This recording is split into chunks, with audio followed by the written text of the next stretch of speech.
لیکن ہمارے پاس وقت ہی نہیں ہے رسول اللہ صلی اللہ علیہ وسلم کے زندگی کو پڑھنے کا، آپ کے خاندان کو پڑھنے کا، آپ کے شجرہ نسب کو پڑھنے کا، آپ کا شجرہ نسب کو یاد کرنے کا وقت ہی نہیں ہے۔ کیوں؟ میں نے اور آپ نے 12 ربیع الاول جس طرح گزارنا ہم اچھی طرح جانتے ہیں، اور افسوس یہ، تکلیف یہ کہ ہم 12 ربیع الاول کو ہر غلط کام کر گزرتے ہیں، وہ بھی نبی کے نام پر، آقا صلی اللہ علیہ وسلم کی محبت کے نام پر کر گزرتے ہیں۔ افسوس یہ ہے، اس لیے عالم دنیا یہ پریشان ہے کہ یہ کیسی قوم ہے کہ اپنے نبی کی ولادت نہیں، وفات پر خودکشی منا رہی ہے۔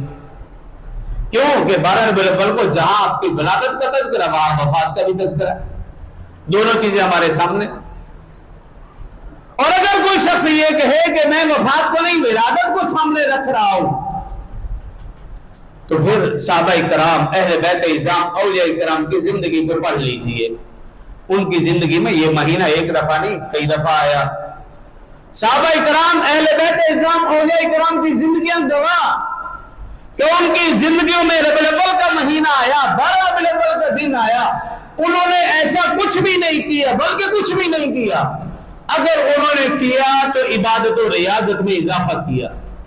رسول اللہ صلی اللہ علیہ وسلم خود فرمایا کرتے تھے، حدیث مبارکہ فرمایا کہ میں اپنی ولادت کے دن روزہ رکھتا ہوں، میری ولادت پیر کو ہوئی، فرمایا میری ولادت پیر کو ہوئی، میں پیر والے دن روزہ رکھتا ہوں۔ اور حدیث میں صحابہ کرام، اہل بیت اعظام، اولیاء کرام کی بھی عادت مبارکہ تھی، ہر پیر اور جمعرات کو روزہ، ہر مہینے کی اسلامی 13، 14، 15 کو روزہ۔ تو گزشتہ مہینہ بھی میں نے عرض کیا تھا کہ ہم عجیب قوم ہیں، جب رسول اللہ صلی اللہ علیہ وسلم کی وفات کا دن آیا تو روزہ رکھنے کی بجائے یہ قوم سب سے زیادہ کھاتی ہے، اور وہ بھی آقا کے نام پر۔ اور 10 محرم کو جب روزہ رکھنے کا دن آیا تو ہم نے نواسہ رسول جگر گوشے بطور حضرت حسین رضی اللہ عنہ کے نام پر سب سے زیادہ کھایا، یعنی ان کی شہادت ان کو پانی نصیب نہیں اور ہم کھا پی رہے۔ 12 ربیع الاول کو رسول اللہ صلی اللہ علیہ وسلم، صحابہ اکرام، اہل بیت اعظام روزے کا اہتمام کرتے تھے پیر والے دن، اور ہم آپ کی ولادت کے نام پر سب سے زیادہ کھا پی رہے۔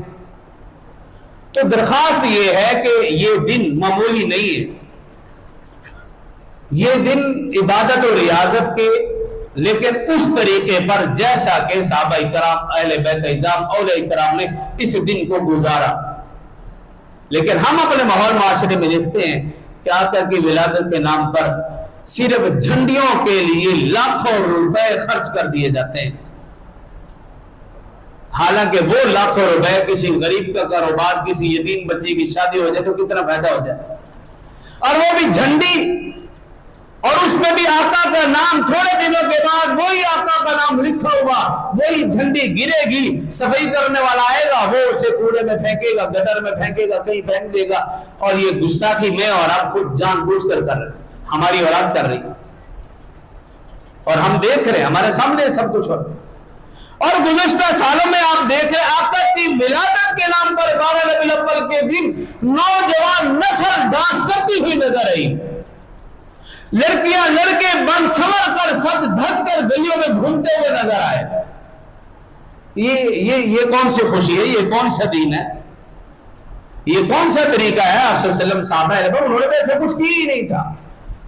اور گزشتہ سال یا گزشتہ سے پیوستہ سال ملتان کے اندر ایک لڑکی کو بنا سنوار کر، سجا کر، سٹیج پر بٹھا کر، نعوذ باللہ سمجھ لو کہ اس کی پوجا کی گئی، اس کے ارد گرد گھوما گیا، طواف کیا گیا۔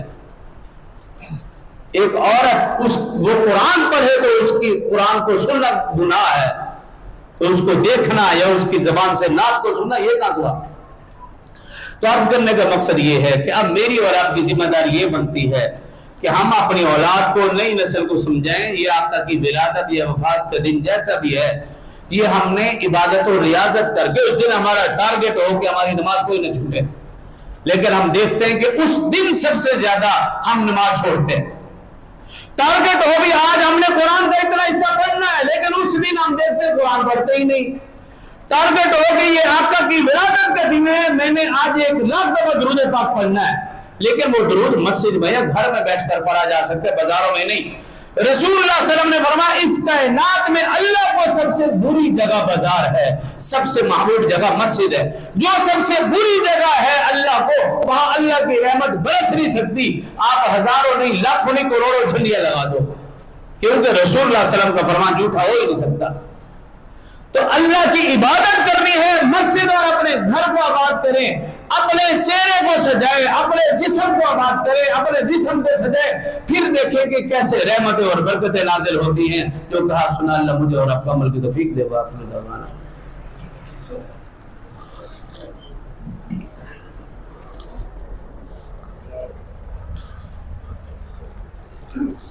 ظفر دی مشیرہ فوت ہو گئی۔ کون ظفر دی پہن کیڑی نہ